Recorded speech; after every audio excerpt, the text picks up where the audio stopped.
So good morning, everyone. It's nice to see so many people here. I'm sorry that I had to break your coffee break.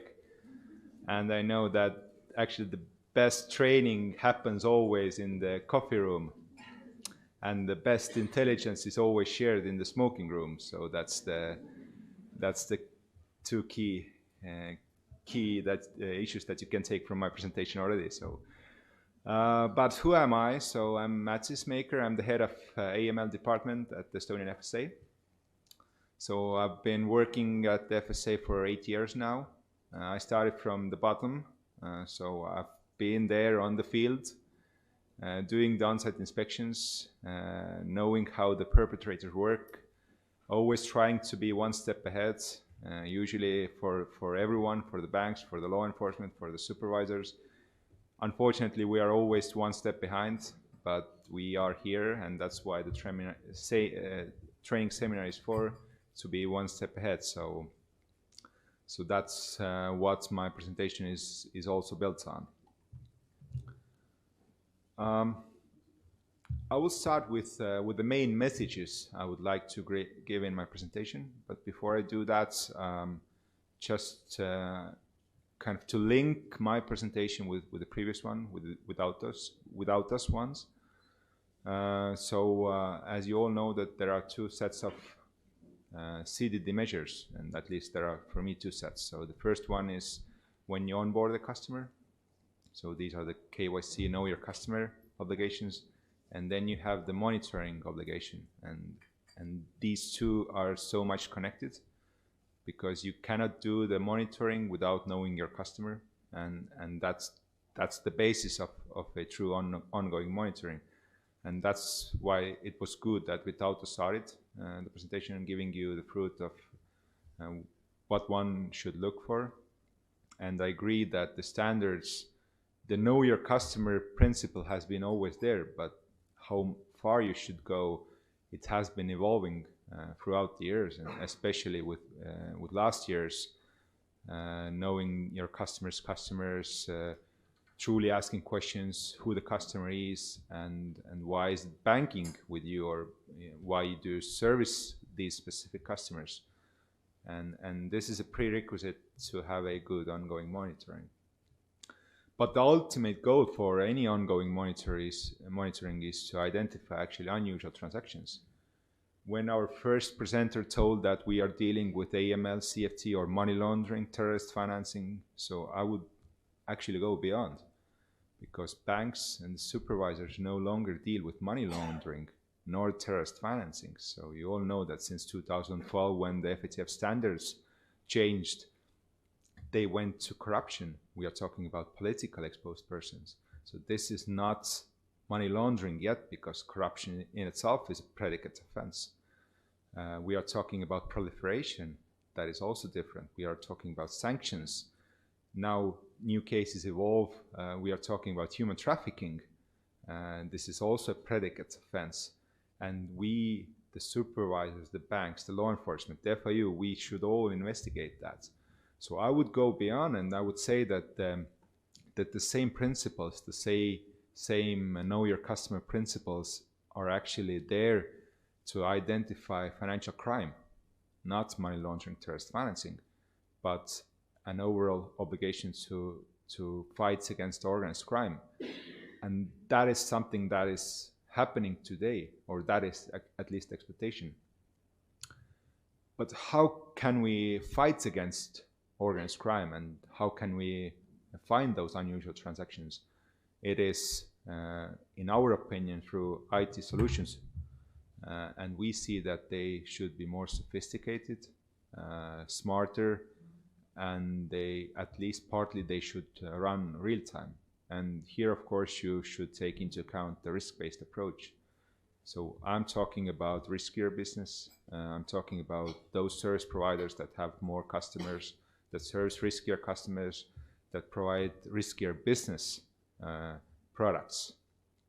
Of course, therefore different authorities need to take different approach, but I'm presenting you something that I see is the future, and that we expect, at least from larger banks that have more customers, But I also see that this is something that even smaller institutions must apply, because you cannot apply enough manpower to actually go through every transaction. So therefore you need to have IT systems, and they need to be good. But I also agree that the better IT systems you have, the more people you need to actually go through all the systems. And as I'm talking about unusual transactions, I would also like to come back to the last question that the last presentation had. So it was a question about PEPs. So my belief is actually that PEP is nothing more than an indicator of higher risk. And if you don't identify the PEP, but you still have good monitoring system, you still will detect those unusual transactions. So nothing will happen if you don't have the lists of all the PEPs around the globe, because you still need to identify the unusual transactions. What changes is that that customer has a marker of higher risk, and what it says is that you need to take additional measures. You need to be aware and pay higher attention that this customer might do something unusual.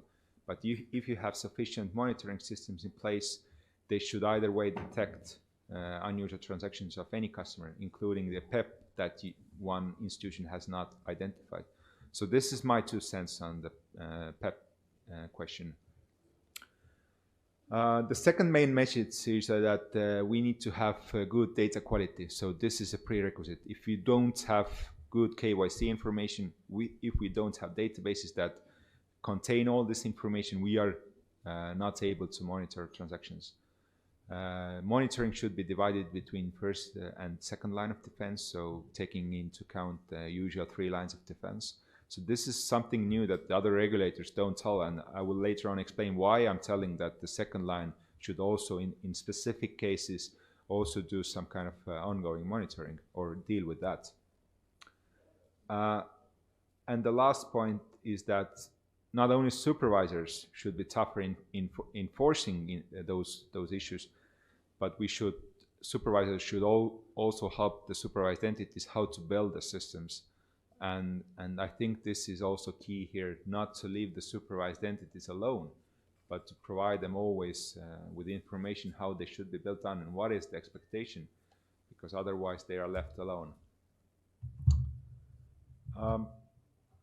But what are the different expectations today? And I think this is a good way to start my presentation. So, and these two are contradictory.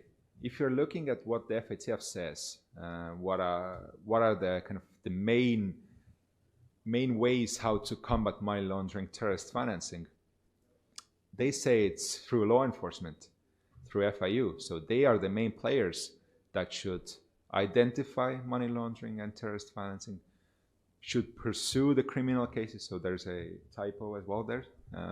Should pursue the criminal cases, should confiscate the funds. And this is how the FATF methodology is built up. And if you read mutual evaluation reports, that there was a question whether you have read the Lithuanian report, everyone said yes. So you see that the main emphasis is on law enforcement, on FIU, and less on private side as well as supervisory side. But now moving, what is the expectation of the media and the public? So if you read the media articles, all that they are saying is that banks have failed, private individuals have failed, the supervisors have failed, but we are not talking who is the main responsible party here, and that's law enforcement. And what they're also not saying or understanding is that neither does the supervisory authority, neither do the private entities have financial intelligence. And this is the key here, actually, how we can combat money laundering, terrorist financing, or financial crime, as I said previously. Because without intelligence, you will never know whether the money comes from a predicate offense or not. So these are the things that we need to combine. And this is, again, the message that we also need to give to the public, that, listen, the picture is not a small one, but a large one. we should take the whole country, how does the whole country fight against organized crime, and then put together all the countries that are fighting against organized crime. I don't know if you have read, but there is the ABLV case and the actions taken by the FIU of Latvia, bringing together all the FIUs or of those countries that have received money from ABLV or that have wired money to ABLV. And there are like 27 or 28 countries. So this is not about Latvia, and I'm later also going to briefly talk about Danske Bank as well. This is not about one country or one entity, but the flows are coming from somewhere and the flows are going to somewhere, and we need to take actions together. And where did it all lead to? So as I said, I've been at the field for over 8 years now. And I always got a feeling that I'm all running behind, or the perpetrators are always one step ahead. And I wanted to be myself one step ahead for once. And we set a new advisory guideline at the end of 2018. Actually, the first kind of steps were also incorporated in the new law that we had in 2017. And I, as a supervisory authority, was able to actually cooperate with our Ministry of Finance to have better laws, to have more concrete law, what the supervised entity should do. But what we said in our new guidelines is that today the monitoring system is a post-monitoring usually. And the screening that we are talking about, screening is about financial sanctions. And we are not screening, or PEPs, but we are not screening transactions on a real-time basis. And I'm going to show why it's important. I'm not saying that all transactions should go through real-time monitoring and that every transaction should be stopped. I'm saying that the systems should be so sophisticated that you have two sets of monitoring rules. You have the very sophisticated ones that go to the second line and that point to a real unusual transaction. And there are the basic ones that point or provide the first line the ability to actually monitor those transactions. As I said previously, the ultimate goal is to detect unusual transactions, to compare the information that we know about the customer and that we have acquired during the onboarding, and now that really goes on during the business relationship. So there should be two sets of rules, and especially those that are complicated, have transaction patterns, they should run real time because they are so sophisticated that there probably isn't so many of them, but you should still have them. But where it all started, and I will present you two real case scenarios. So the first one was a case where you can see there are 6 layers in this case. So at the morning, an institution in the European Union wired money to a customer of Bank A, and it was for building materials. So that same money, it was split, but almost all of that money went to another company in the same bank, this time for metal constructions. And you see from the chart that it kept on going further and further, and the reasons why the money was wired, it also changed. None of the companies had the same representatives, nor beneficial owners, nor did they have the same registration addresses or the addresses where the real business was being done.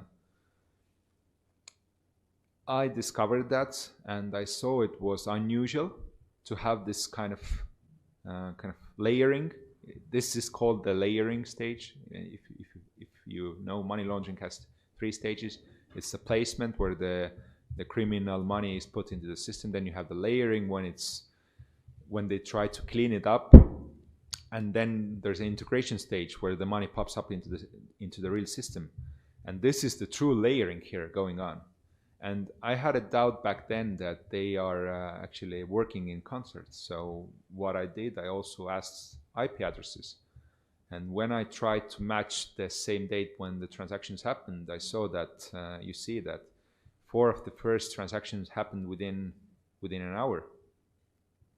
Sometimes, and these are the past cases, of course. Sometimes you see that someone is logging into the system like 100 times a day, and you ask, how can they do that? But the real thing here is that you see that there is so much information that you have about transactions, that you have about customers. And I'm not only talking about the KYC information, because you also have the KYC information. Beneficial owners are not the same ones, the addresses are not the same ones, etc. And then there's a question how we can detect those, because if you don't have customer relationship managers in the banks or other smaller institutions, or let's assume that the customer relationship managers are different, they are not the same ones, so how can we match those transactions? If you look it by transaction, it's not suspicious, but if you combine them all together, it's really suspicious. And there's another case. Now it's been done by a program, and it's a similar case. At first, that institution, it might not even be a bank, that institution didn't know that those customers had the same beneficial owner, or the customers had a different beneficial owner, and there were not so many kind of dots that connected different customers. But if you started to combine the accounts, you see that they were actually working together. The difficult part here is that in money laundering cases, or in those unusual transaction cases, you don't have only black money. If it would be only black or gray money, it would be easy to identify them. But if you have, and usually in those cases you have the clean money, and then you might have only one transaction that is the unusual one, and how to detect that. And we only don't have professional launderers that use these kinds of mechanisms that incorporate several customers, use the dark lane address that was also provided in the last presentation. They don't use that, and they are always evolving. So how could we step up in our game? So there are also smaller transactions. What we are seeing, or what I've heard, that the new trend is that the money is not circulated within a bank. So what happens is that the predicate offense happens, usually fraud. The money is wired to a bank, to an account not of a payment service provider, but the virtual currency service provider. It's being converted into virtual currency, and then the money is gone. And then they are creating so many layers between, so you cannot match the first transaction from the predicate offense with the money where it ended up. So what we all should do, not Estonia or Lithuania, but all countries in the whole world, we need to act together. We should stop the criminal money when it enters the system, when it's the first layer. Because what happens layer by layer is that the money gets cleaner. The farther the money gets from the predicate offense, the harder it is to identify the real case. And based on the cases, so we went to several on-site inspections to see how the monitoring systems are set up today. What they usually run on are the SWIFT messages. So what do you have there? You have the description of the payment, you have the payee, you have the payer, you have the IBAN number, so you will know the originating country, or the country where the funds are being wired to. But this is basically it. But banks and other authorities have all the KYC information. We talked about IP addresses, so you have a lot of more information that you could incorporate into one monitoring system.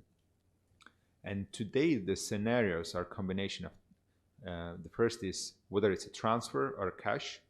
The second is the sum. So if a transfer is above a specific sum, and is originating from a specific country or goes to a specific country, and that customer is a high risk or a PEP or a whatever, then the scenario is being created and then the alert is being created. Or we can provide the same example of, with a cash. If a cash is withdrawn in the border of, in Turkey, near the border of Syria, so we know this is a scenario for terrorist financing. But again, this is cash. This is the country, the Turkey. This is the border with that contacts Syria. But you don't incorporate the KYC information that you know. And when does it run on? It runs on a worst case scenario every month. Then usually what happens is that it runs on every day. The best case scenario is that it runs every day at the end of each day. But what happens then is that because the scenarios are so basic, it happens that you have so many alerts that you have a backlog, because you will start getting through the transaction. And there are so many that you need to go through, and you cannot prioritize.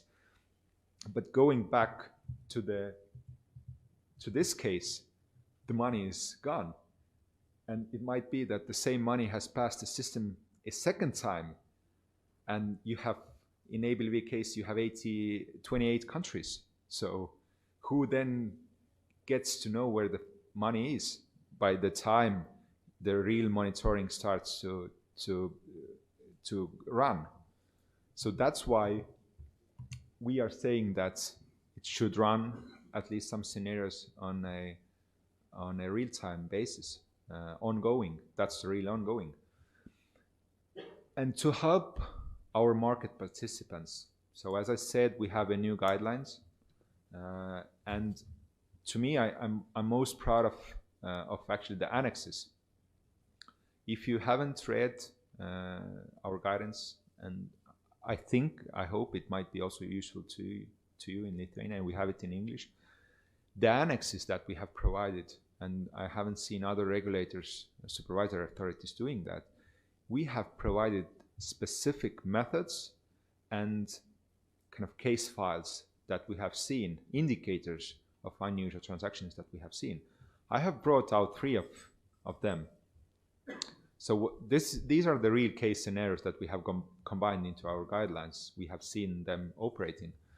So, and these are the basis for the monitoring system.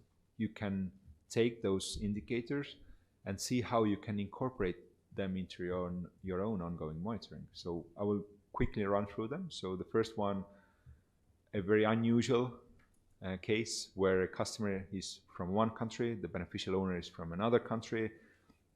The customer, so it's registered in one country, the beneficial owner is from another country, the representative is from the third country, then the address of doing business is in the fourth country, and the business partners are in a fifth country.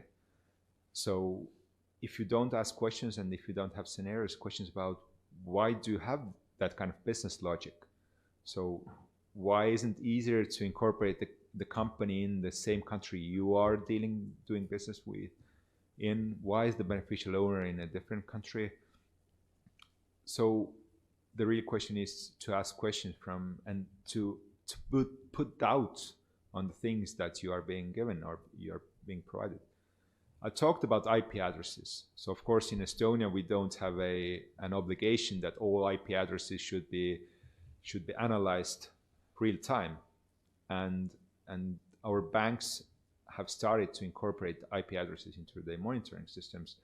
But this is a very good ground how your system can go through the IP addresses and see when customers are connected without the beneficial owners or the representatives being connected. And you can also see when the sessions are similar. You can also see what happens in the past, and I'm sure that it's happening today as well, that they have proxies. What they do is that in every hour or every day the IP address changes. So today I'm Lithuania, tomorrow I'm in Latvia, the third day I'm in Ukraine, then I'm in the US. So it jumps all around. But again, this is one indicator that a private entity should ask from a customer. So why do you use that kind of system? Why do you jump around the world? With the IP addresses, you have also information about where the login is being made. Is it computer? Which the provider that offers to Google something? Is it a mobile phone? Is it iOS? Is it Android? You have all that information that you can actually take into account. So the message here, and for you and for our banks, have been that you should take the information that you have. You don't apply CDD, you don't ask questions from customers for the supervisor or for the FATF, because the FATF said that you need to know your customer, you need to know who the beneficial owner is, and you need to ask questions. But you should really take those answers that you take from the customer and put it to work for yourself, and not for just to say that, okay, if the regulator comes, I can say that I have applied everything, but not really looking into it and taking something from there. And the third one was again a case where incoming and outgoing transactions don't match. So this is something that one can also incorporate into the monitoring system. So the real case scenario was in the morning, someone sold, let's say, tubes to build where the water is flowing. And later in the evening, the same person is buying, uses that money it has got from selling the tubes to buy food, for example. The chicken, we have seen free chicken in the fridge. So, but the real question is, where do you buy those tubes that you are selling? And what do you do with the food that you are buying? So you can match those transactions. And this is something, again, that you can take from to help you in the monitoring system. So it's about the brains that you put into the monitoring system, with a sophisticated system, which scenarios you create. It's not about just having the sum, but truly having sophisticated scenarios. So coming back to the same case, so I think we can all agree that there are like 100 different scenarios that can be built on the same case, and one must always analyze those specific cases. And you have the presenter from the FIU of Lithuania. They will provide you typologies. You should always take the typologies and think whether, if this case happens in my institution, whether my systems are sophisticated or enough to actually catch the same transaction. We are all reading the media, knowing all the cases that are happening around the globe. So you can all take this information into account. But this is the real know-how, and this is the real question that we are asking from our institutions. So who is there in your institution to build the system? Where is the brain? Because you need to have the brain. And what happens usually is that the brain is the third-party service provider. But the real question is that service provider sufficient for me? And we should put doubts on those service providers as well, because they have built a system that is being applied in different jurisdictions to different service providers. But you all know that one size does not fit all. You have different risks, the country has different risks, so you need to incorporate systems that really help you to detect those unusual transactions. But what is the real prerequisites here? First, I've talked about that several times. You need to have all data. It should run on all data, KYC information, account information. And I'm not only talking about SWIFT information, but also what's happened in the previous day. So you could have a scenario that if a same case or same scenario happened in 3 consecutive days, for example, the money comes in the morning, and 90% or 80% or 70% of that money goes out every evening, and that same case happens 3 days in a row, or during a 3 months period or 1 month period. This is up to you to calibrate. And this is the point I will also make later on in the same slide, that you should be able to calibrate your scenarios all the time. If you see that, I told you 70% or 80 or 90, if you see that this is too much or too little, you could calibrate, put 75, 78. This is all about calibrating. And that's why they should be, I'm jumping to the fourth bullet point, it should be easy to add and easy to amend. If you have a new scenario, if you have a new typology, you're reading an annual book of FIU of Lithuania, and they provide the typologies there, you see, oh, this is a new typology, I should incorporate that. It should be easy to add, because what happens today, what we are seeing is that, I don't remember who made the joke, but the joke was that we have a project that IT will make, and it will get into force at the beginning of 2020. And the joke was that if there is such a deadline, you could expect that it will be incorporated at the end of 2020, because the IT is incorporated into every aspect of each institution. But we need to, as supervisors, and the supervised entities, we need to foresee that we have the manpower. What we are telling to our supervised entities when I'm going to an on-site inspection, and I see that there are not enough resources, or there is not enough IT support, I'm asking from the compliance employees from the first line of defense, so have you said something to the management? And if you haven't said something to the management, so you are as responsible as the management, because why didn't you open your mouth and say that I don't have enough IT resources, I don't have enough systems, so this is the law, this is the obligation that I need to apply, but I don't have enough measures, and if you don't help me, you will know that if something happens, you are the one to blame for. And then something will happen. And coming back to the IT, what we are seeing is that one scenario is being built within 1 year, but this is not normal. You should put it within weeks or month at least. Of course, you need to test that, and you should see that whether it's sophisticated enough, but the system, the kind of the back system should be there, and it should be easier to set up specific scenarios. One of the prerequisites is that the data should be digitalized. What we are seeing today is that in the past, we all had, or the banks or other service providers had paper files that are not incorporated in the banking systems or other systems.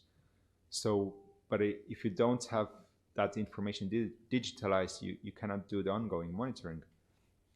As well as the data should be clearly defined, because let's have a simple example. So you have a beneficial owner, and what if that customer comes from Russia, or in Lithuania you also have kind of a different names.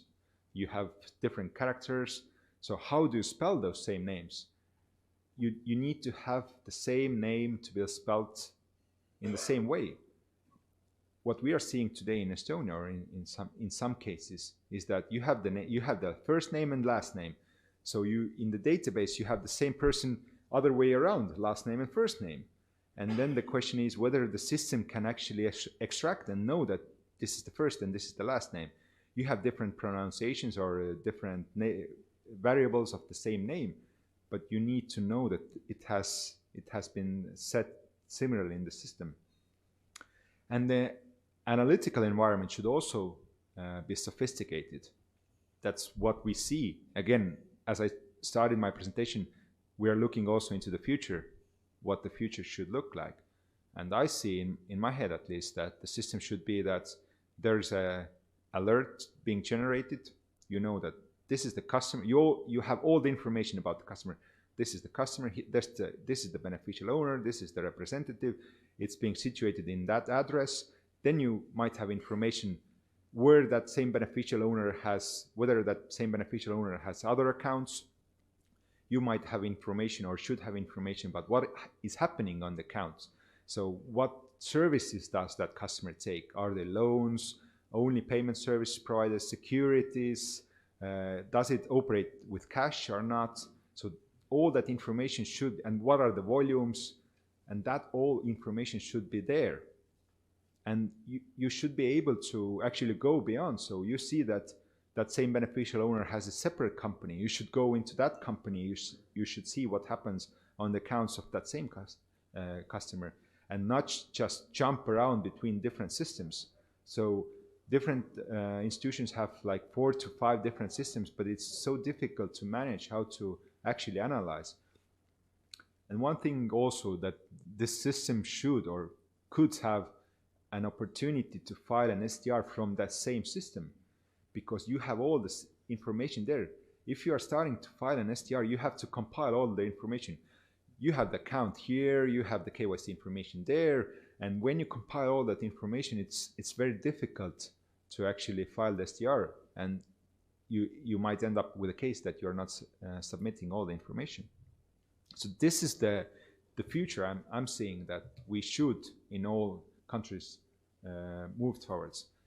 And now coming to the first line and second line. So why I'm saying that the second line should also have a role here. My point is that those extremely sophisticated scenarios are similar to those as the first line generates the internal SAR. These should be as precise and as sophisticated as are the SARs that are being internally sent. And those monitoring scenarios should be sent to the second line, where the compliance officer or the MLRO usually sits or should sit. As far as I know, I think at least as far as I know, all countries foresee that MLROs should sit in the second line. So this should be something that's not that an internal STR or a SAR that is being filed by the system itself, not an employee. And that's why we see that these should be investigated by the second line. But I haven't seen this being told by other regulators, and I'm happy to also argument with other regulators as well as the market to see what they think about this new trend. Because right now what happens is that you have the first line that's responsible for the ongoing monitoring, and then they are filing internal SARs to the second line where the MLRO or compliance officer sits, and that person or a group or a department sends the STR to the FIU. But those sophisticated scenarios or alerts are similar to internal SARs, actually. And the next steps. As I told previously, the cases are not operating in isolation. Neither was ABLV, neither was Danske Bank. So we have told it in public that Danske Bank, the majority of funds did not come from Russia, but it came from different jurisdictions, from different entities, including EU countries, and went to different jurisdictions, including to EU countries. So the question is, where should we stop that? If the money came from EU to Danske Bank, why wasn't it stopped there? And we are blaming or telling that it should have been stopped in Danske Bank. So therefore, we are here together, not different countries on their own, not supervised entities on their own. And that's why there is a good thing that you have a banking association, you have a market that creates standards. And I think those standards should be in line in different countries as well. And we are here together. We shouldn't blame one country on another, but we should look into the mirror whether we are together doing a good work. And the expectations, not only by supervisors, but also by the supervised entities themselves, should be upped. We shouldn't tell that we have a well-known monitoring system and my hands are clean now.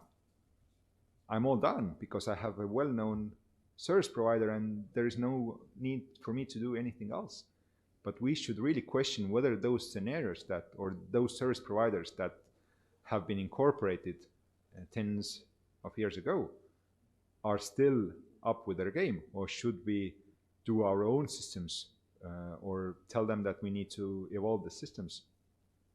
And this is a constant pressure that we as supervisors and you as the members of different entities, you as the first line of defense, second line of defense, you should provide that information to the management, the ones who are really responsible, and say to them that, listen, the systems are not working very well and we need to evolve our systems. This is the history. We should look into the future. And just to conclude, so money laundering, terrorist financing, or a kind of a financial crime in itself is not for one country. It's a global issue, and Europe as well as the whole world should work together here. It's not about first line or second line of defense. It's about how the whole governance work, because the system cannot work that you have different silos. They need to work together. You have to have internal control framework, analyzing whether the system that we have, not only monitoring system, but different structure units that we have are really working, whether they are working together. They might be working independently, but if you put them all together, whether it's a good system or whether we should evolve our system and build our system in different capacities. As I told previously, we shouldn't just accept legacy systems because they are well known, and we need to enforce better solutions. The next step after the next step, and the next step for me is the monitoring system. The next step after the next step is how we as supervisors and you as supervised entities could evolve the risk assessment methodology. Because I know that the prerequisite to have a good monitoring system is to have a very good understanding of your risks. But we shouldn't be starting from that part because we are lagging so far behind. We should be jumping into the monitoring system and then deal with the risk assessment. But what I'm telling here is that we have so many statistical data about prudential assessments, so about liquidity, about capitalization. But what are the real markers to understand the money laundering or terrorist financing? If you look at the MONEYVAL or FATF mutual evaluation report, so when I have done a mutual evaluation myself in 2016, I went to Isle of Man, so that's the part of UK. And we started asking questions there about transaction volumes and countries that the volumes are coming from and going to. And you can see from the reports that are there today in 2019, we are still talking about those volumes and those countries, but we are not talking about who are the beneficial owners that are behind those transactions. We are not talking about what are the companies actually doing. We are not analyzing what are the flows of virtual assets. We are not analyzing what are, you name it. So there are so many specific indicators that could point where is money laundering, terrorist financing, and we are not analyzing. And this is not a criticism for the private side, but also for the regulatory side, because we are there not together. And we as regulators should provide that information to the supervised entities, because you should know what is the standard and what you should build our systems on, because if the regulator doesn't know, how could you know? And the last point is that AML CFT has been and continues to be our priority at Finansinspektsioon. So and I think we have done a lot of work, not just cleaning the market, but as well as providing guidance to the market how to up their game, how to evolve their systems. So thank you. This is from my part. I'm truly sorry that it took 5 minutes longer than I had the time for. I'm happy to answer any questions you have, either here or you can just during the coffee time or lunch. Usually in those cases, I know that when you have lunch after my presentation, there is no way I can have lunch, because all I'm doing is answering questions, and I'm happy to do that, because these, as I started my presentation, these places are not to eat or drink coffee. These places are to exchange information, to exchange views, because the regulator always is not the smartest guy in the room. You have actually the smartest guys are sitting in the back rooms, in the back offices. They are the smart ones, because they know what really is going on. And you all know that the new way is the private-public partnership. It's been all over the world. I don't want to name it anymore, but they have some point there. We should be working together. But before that, I think that the law enforcement, the supervisory authorities, they should all work together, not just bring the supervisor and the private side together, but bring the intelligence into the table, around the table. So that's the real goal. But now the questions. Thank you so much for this perfect presentation. And may I ask two quick questions? Yes, sure. What do you think about personal liability for compliance officers within the obliged entities? And the second one, the majority of things which you mentioned in your presentation is somehow related to the responsibility of FIU. And what is, I think it looks a little bit unusual for FSA, just to see in this in presentation. So what FIU is doing in Estonia, and what is the level of your cooperation with this institution, which should be somehow, according to FATF's recommendation, independent in their approach? Thank you so much. Thank you for the question. So I will start from the last one. So we have a very good cooperation with our FIU. I understand the background of the question, and I agree with you. That's the kind of, I'm going back to one of the first slides, the expectation and the reality. And the reality is that supervised entities in the bank should do more. And that's the reality. Because if a case happens in your institution, you cannot say that, oh, guys, listen, this is for the FIU. Sorry, this is not my job. No one will listen to you. And another part of this is that you should also help the FIU, because the monitoring systems, the filing of STRs is to identify unusual transactions. But how could you identify unusual transactions if you don't have proper systems in place? So, of course, it goes a bit beyond, but it doesn't go beyond the point that you need to prove that there is also a predicate offense. So this is a misconception that I see in the FATF standards as well. What is suspicious transaction report? So what should we really, or banks should really be reporting about? If I have suspicion of money laundering, so when do I have that suspicion? I have that suspicion if I have a suspicion of a predicate offense. So the real question is, how many cases we all know that there is a predicate offense? None, or next to zero. So the real thing that we are reporting are unusual transactions. And how we can detect those unusual transactions is through monitoring systems. And now, again, back to your question, the expectation isn't there yet, but the expectation is to fight against organized crime, financial crime. And if you don't fight against that, if even a single payment goes through your system, you are the ones to blame for. You have big headlines. You have shareholders that are ditching you. And this is the real scenario. The real scenario is that the correspondent banks are leaving because you have failed to identify the unusual transactions. So this is the real expectation that we should live with. And therefore, we should build our systems accordingly. I'm not saying that we should do the work of FIU, but there is a kind of a thin line. But I'm saying that we should up our game, and there is much more we can do. Not just looking at the customer, and not just looking whether it makes a 500,000 euro transaction to Turkey or not, or withdraws cash from the border of Turkey and Syria. It's not that, but to really understand what are the unusual transactions. Take, for example, the bigger money laundering cases, the Azerbaijani laundromat that we all know. Laundromat? No. It was a case where Azerbaijanis were bribing people. It wasn't about money laundering, it was about bribing someone. That is a predicate offense.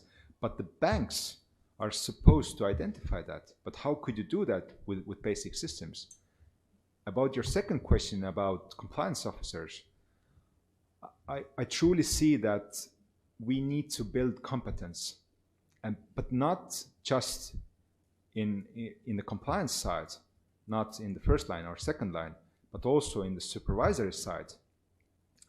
You need to have competence everywhere, and the competence doesn't just grow on a tree that you just can take and put it into your pocket.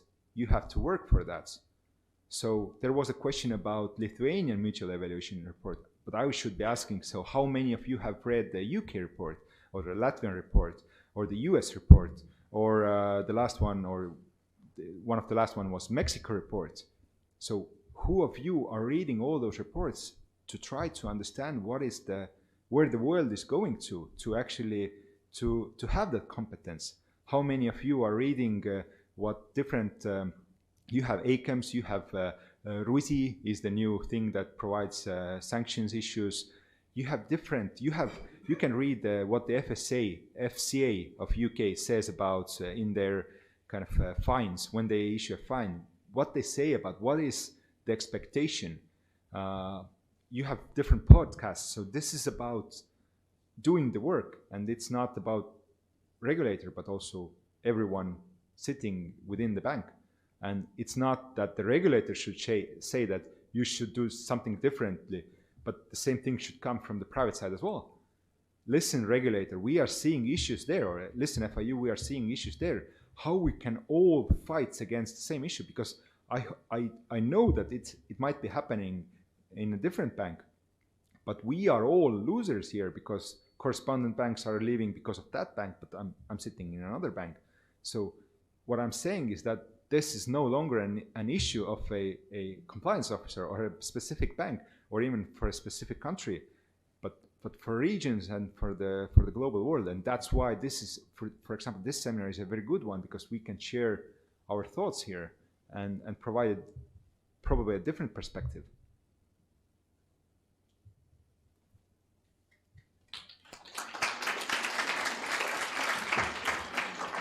Hi, I've got one more question. Thank you very much for the broad view on monitoring.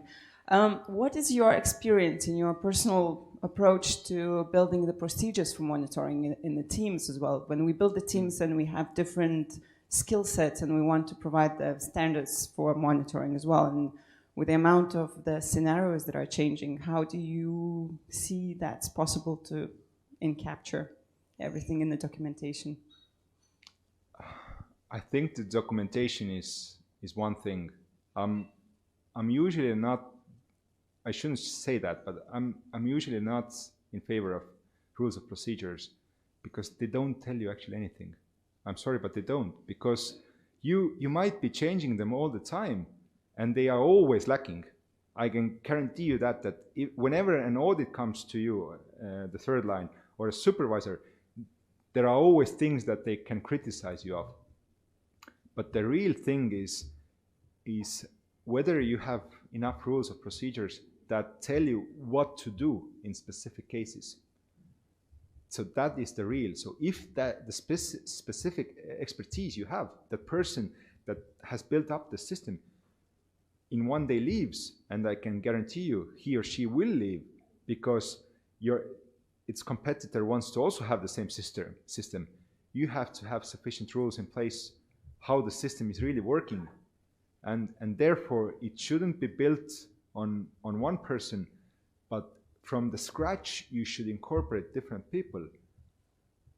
But maybe the answer to your question is, of course, you should have the best rules of procedures in the whole world that are so sophisticated, but don't forget that the rules of procedures themselves do not work if you don't have the competence, the employees. And they don't work if you have tons of rules of procedures. What I'm today fighting against in my country is that I go into a bank and I ask for rules of procedures and I receive 100 rules of procedures. And I'm asking, guys, who knows which procedure applies when? And what's the hierarchy? So where are the kind of the overall ones that tell how the system should run? Where are the different procedures? Who is actually taking a look at all those procedures? So that's why I think we need to take a step back, build effective systems, and then describe the systems in our rules of procedures, and then see that the rules of procedures are working as a whole, as concert, not just you have rules of procedure for that and that and that, and they are not really working together.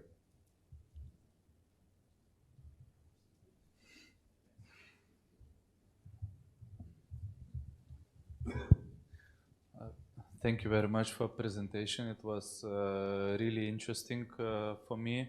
I have a question, and we talked today a lot about public-private partnership, and you touched also some questions when it comes to data, intelligence, that we need to share that information. I'm just for curiosity perspective, maybe in the formats where you participate as representatives, where all representatives from various authorities are meeting, is there any discussions or plans that, since money flow goes through central banks, mainly country, region, whatever, euro payments, is there any plans to have something monitoring on that level, not only on financial institution, but on central bank level, that because the money goes there, and then you have a much broader picture, not only one financial institution perspective, but much broader. And also, at least for us, we in Lithuania had a quite recent good practice, and I really like that. And Bank of Lithuania, they are collecting statistical data about your transaction, customer portfolio, and then you have discussion, and then you discuss how you fit in the whole picture. Because when you look from yourself, you can discuss, okay, what is good enough, how many customers should be high risk, is it normal to have 2, 3, 5% transaction flow? Is it too big maybe comparing to Lithuania or comparing to Europe, so this is my question, whether there are any discussions on plans to have like monitoring on central bank level and to share this intelligence with the market on quite a periodic, fast way. Okay. First of all, I don't remember the name of the country, but I know that one country has incorporated that. So all the financial flows are actually being incorporated in one database, and there's a supercomputer that analyzes all that information. To answer, I don't see that there is a need to do that. And why there isn't a need to do that? Because you cannot do, with the financial flows in itself, they don't provide you enough information. That was my point. So you need to incorporate all that information. To have the supercomputer, you need to incorporate all the KYC information you have about the customer. That's the first. The second is that the perpetrators have evolved throughout the times. So I have been doing on-site inspections. So the first cases were very simplistic. The money came and went because of loan contracts. Then they changed. They used. They started selling something. On the contracts, different contracts. What happens now is that you don't have a bunch of unusual money. You have one specific transaction. And to get that transaction from the bunch of data, you need to have the KYC information. And it always isn't also about the intelligence information. So you have like two sides of intelligence information. You have what the FIU have, and usually FIUs have just through the Egmont system, FIU.net, they exchange information. So one country has seen an unusual transaction, it starts to follow the money, it asks from the second country, it asks from the previous country, and then the case starts. In those cases, what we are seeing today, or should be seeing today, actually, the unusual transactions, we don't actually have that intelligence yet. So we should have the systems, the bank systems in place to detect unusual transaction. So I think it's very difficult to incorporate, but I must admit, I think that the world is moving towards that way. The first step is that we have a central agency. I think you all know that there is a discussion on the European level whether we should have a central agency that deals with AML CFT. So who should be under the umbrella of that? FIU, definitely, because the FIU is the key and the main player to detect money laundering, terrorist financing. Maybe the supervisor. You should also have the law enforcement information because they are exchanging information through mutual legal assistance. maybe this is the future, because yes, we have the beneficial owner information that is now being connected within the Europe, or that's the intent. I'm skeptical, but let's see. You have the information about banking accounts, where information should be sent that whether a specific person has an account or a payment account in different authorities. So maybe it is a step forward, but I don't see it that it will help very much, because again, you need to incorporate the account information with KYC, because it will not tell you anything. So let's take me, for example. If I will withdraw 500 euros from my account in cash, let's make a very basic example. So if that case would go to the central bank, it wouldn't say anything for me. But for a bank, it might say something that this is extremely unusual for that person. And then it starts to dig for more and sees that where the money is coming from. Then it sees that there is a huge group behind that. And from a simple 500 euro cash transaction, you can actually extract a huge case analyze a huge case. And I don't see it will happen. And why I'm not seeing is because we don't have any simple cases anymore, because the perpetrators are moving. And that's why I'm coming back to my presentation, that we should evolve our monitoring systems. Yes, I was told that I cannot take any more questions. One more. Okay. Okay, thanks a lot. Really interesting presentation. And my question is, I know that Estonians AML guidelines is effective already from 1st of March, and it's really interesting to hear any feedback from market participants. Do we have increase in SARS reporting, or we're struggling with like false positive alerts number increased? And since you are doing on-sites, maybe you could really give us feedback from market participants. Thank you. The feedback is that if we're talking about ongoing monitoring, so they haven't had enough time to incorporate it. So they are doing, we are criticizing them when we go to an on-site inspection, that you have two basic scenarios. I'm again talking about bigger banks. I'm not talking about smaller payment institutions that, let's say, just exchange currency or don't have those riskier business. But when we are going to the banks, they don't have it yet. But they should have, and that's the thing that we are telling them. They think they have, but the regulator says that they don't have. We are telling them that the scenarios are too basic. They don't incorporate different products. So if we're looking about monitoring systems, they are running today on purely transactions. But we don't have anything on securities. We have securities only those cases when the security is being exchanged to fiat currency, or when the fiat currency comes in and it's being or securities are being bought.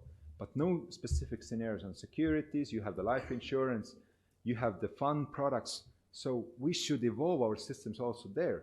And the banks are making actions. And one of the things that we are also telling them, and I think it also applies to you, is that you really need to invest into your systems.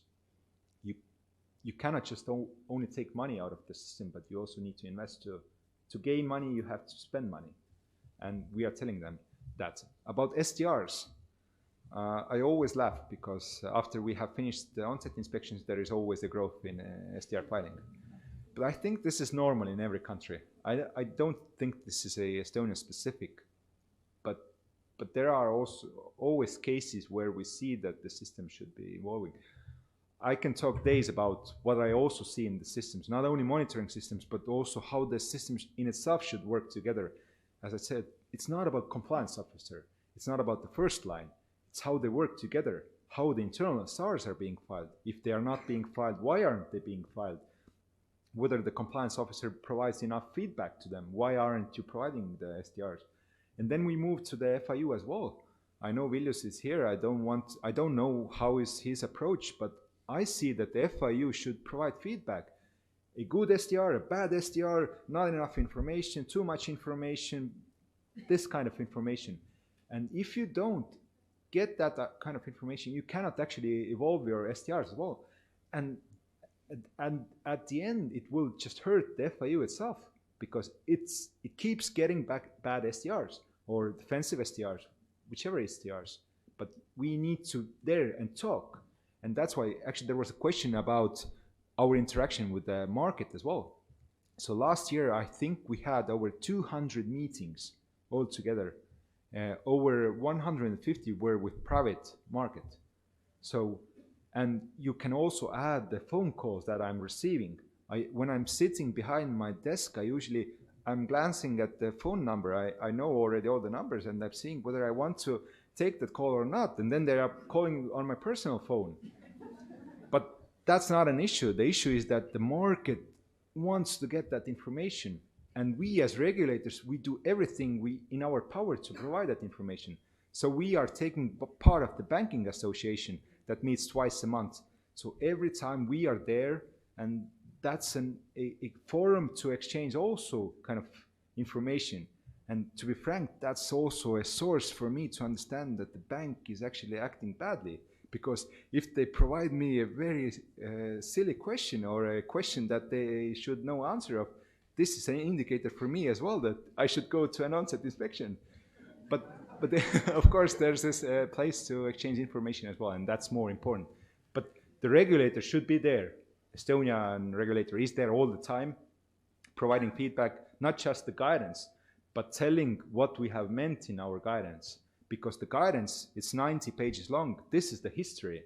This is the 8 years I've been working at the FSA. This is all the on-site inspections, all the breaches, all the observations I've had throughout the years. Okay, I think this is it. Thank you. Thank you, guys.